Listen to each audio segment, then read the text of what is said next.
Psalms 33. I read from the Institute for Scripture Research, the ISR, because it takes a direct translation from Hebrew to English, Greek to English, and Aramaic to English. Yah is the Elohim of the heavens and the earth, the first and the last and the only. Yah is short for YahWeh, YahWeh, Yod-He, Vav-He, there's no difference.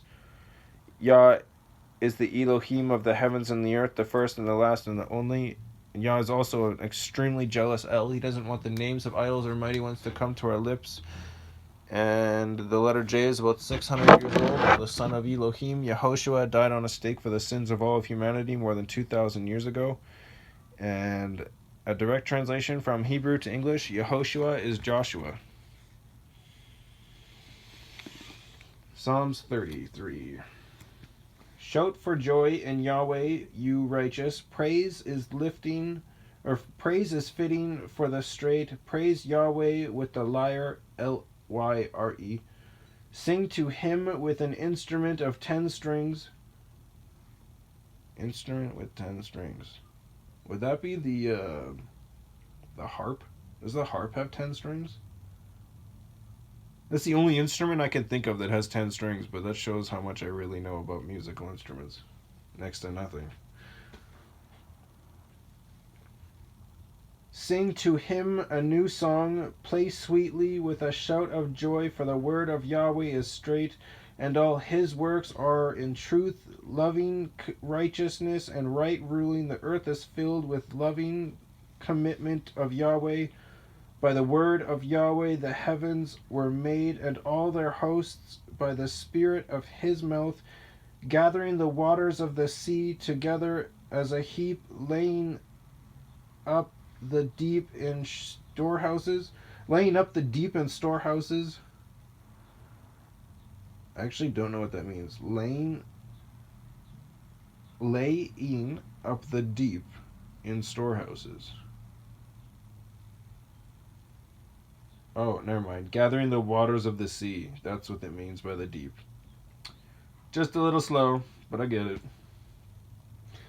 Let all the earth fear Yahweh. Let all the inhabitants of the world stand in awe of him. For he spoke, and it came to be. He commanded, and it stood fast. Yahweh brings the counsel of the nations to naught. Naught. He thwarts the plans of the peoples. The counsel of Yahweh stands forever. The plans of his heart to all generations. Blessed is the nation whose Elohim is Yahweh. The people whom he has chosen is his own inheritance. Yahweh has looked into the heavens. He has seen all the sons of men. He looked from his dwelling place on the inhabitants of the earth. He who fashions the earth of them all. He who understands all their works. The sovereign is not saved by the multitude of an army.